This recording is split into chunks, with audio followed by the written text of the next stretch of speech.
Okay, guys, just got done eating a masterful plate of enchiladas, but let's talk about reality shifting for a second, okay?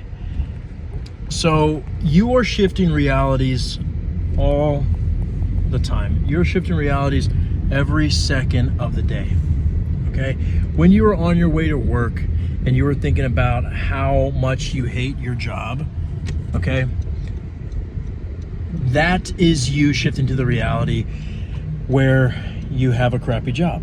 When you are thinking about how that girl hasn't responded to your text, how that guy has ghosted you, you're shifting to the reality where you are not prioritized.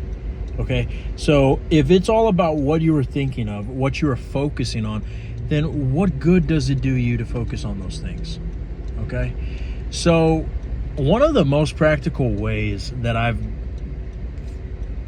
handled state shifts is treating your focus almost as the danger sign that they put on the gas pumps, where they say, be careful not to allow the gasoline to make contact with your eyes, to make contact with your skin, right? We would never dare allow poison to enter our body. Yet why do we allow the poison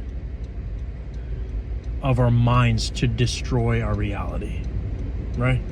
Or at the very least to create new realities that we have to deal with for the next couple of months.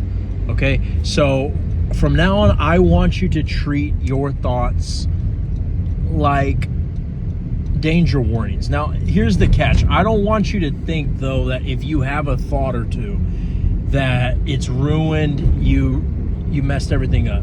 Because thankfully, unlike actual poison in the physical realm, if you consume poison, you die. But with thoughts, it can always be reversed. But what I'm simply saying is, I guess, treat your mind with more care, like the way you would treat your skin, with the way you would treat your physical health.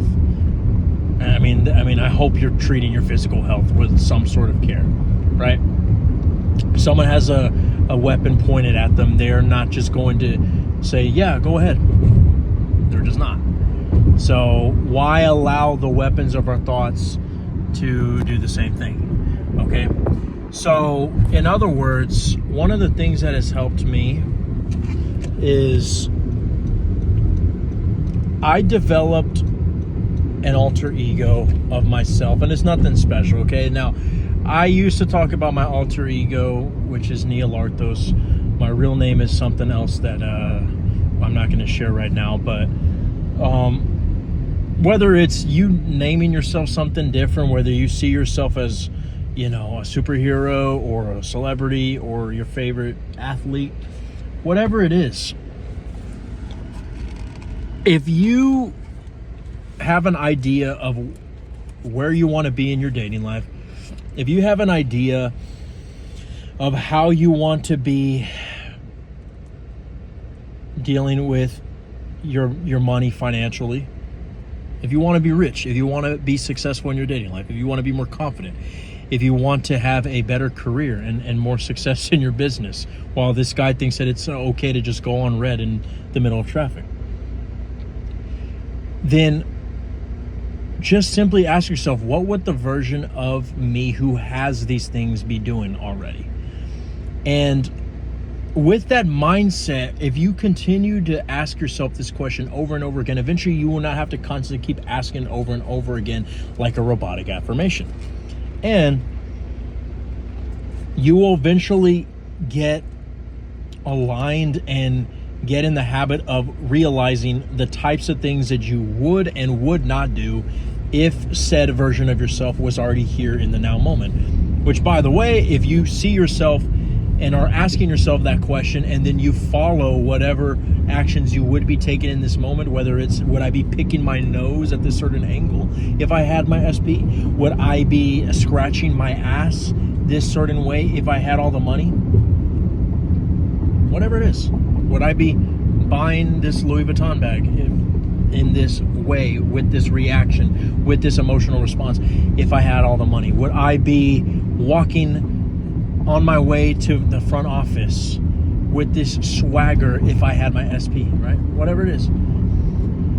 whatever gets in the way of you doing those actions. Let's say, for example, you notice that your posture is messed up and you're just walking like a loser, right? And again, I'm not asking you to necessarily have like the best posture ever, the most straight posture ever. Some of you guys, I know you might have back problems, okay? But if you notice that you just give no effort to have some sort of confident posture about yourself, which in my opinion, I think posture is one of the number one physical remedies to your internal state. And maybe I can make another video about that later if you guys are interested. Comment down below. But I believe that if for example you say, I'm afraid to stand up straight because I don't want anybody to think that I'm peacocking. I don't want anybody to think that I'm trying too hard. I don't want people to laugh and be like, what the hell? I used to feel that way when I started to work on my posture. I used to think like, people are just going to be looking at me like I'm a loser. Guess what? I don't think I've ever once had one person say, dude, you look retarded. Stop doing that. Walk like a loser instead. No, they respect me. I've gotten into elevators with people twice my size and they look at me and instead of saying, hey, buddy, they're like, how's it going, sir? They respect you. Why? Because internally when I change my posture, I change myself. I see myself different. And if you see yourself different, they see yourself different. Now, of course, this goes way beyond posture and physical remedies. If you know that the version of yourself who had your SP would not be just looking at their stories constantly and trying to investigate what they're up to, and you wouldn't be trying to check your chances with them in the 3D physical realm, if you know that you wouldn't be doing that, then whatever is keeping you from not doing that, get that out of the way. Okay? So all you got to do, and someone's going to say, what do you got to do? Like, do you have to change the way to do it is simple, whether it's you working on your posture or working on your facial expression. You wouldn't be having this angry look on your face or this sad look on your face. And I know some of you are like, well, how can you change your face? Like, I mean, you can actually change your mood. You can actually change your face, but maybe that's more of a more in-depth video after this. But whatever is keeping you from acting like the version of yourself who has your SP, who has all the money, who has the physical appearance change, who has your manifestation, all you got to do is figure out what that thing is and then say, am I able to avoid that thing? For example, if you're always checking to see if they have read your message yet, or you're always checking your phone to see if they've texted you back, and you wouldn't be doing that, and there's a part of you that's telling you like, you need to stop checking their messages because the version of yourself who has SP would not be doing that. But then there's a part of you that feels like you can't control it, right? Well, first of all, yes, you can. Okay, the scriptures say that God will not put you to any temptation that you cannot handle. Okay, so that's number one. All right. And by the way, before you're like, oh, that's religious though, that's talking about watching porn and masturbation. No, that's talking about anything. Okay, the Bible is all metaphysical. So if we know that you have self-control, then if the only thing that is keeping you from doing it is this whole idea that you can't, well, that's a lie. Okay, you know very well that if you were to just put the phone down, that you're not just going to explode into smithereens. You know that, right?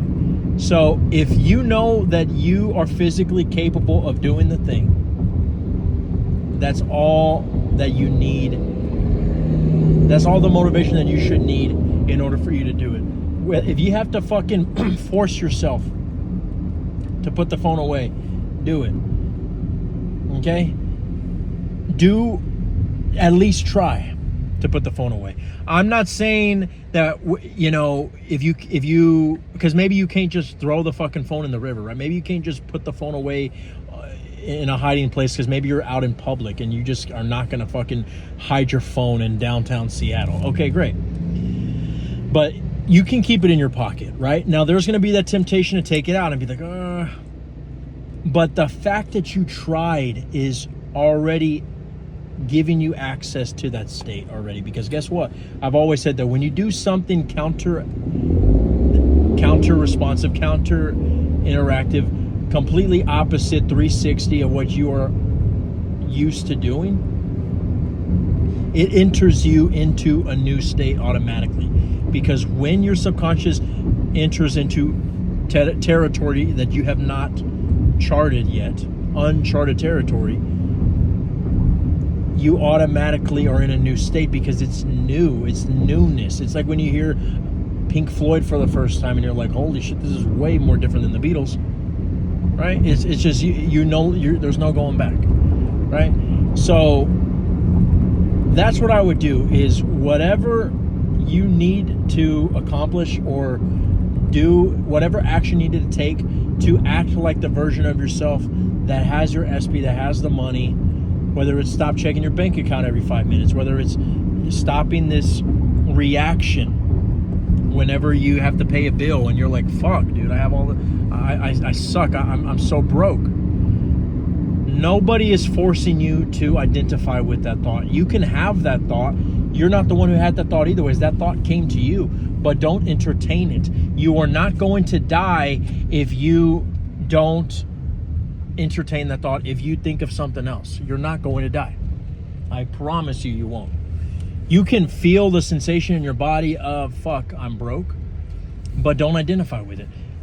For thoughts, when it comes to internal, because maybe that's a little different than taking action, your only action that you need to do is not be upset that you had the thought, but the only action you need to do is stop entertaining that thought.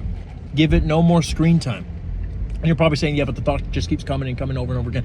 Okay, instead of trying to fight an intrusive thought, allow it to enter into the party, but don't offer it any water.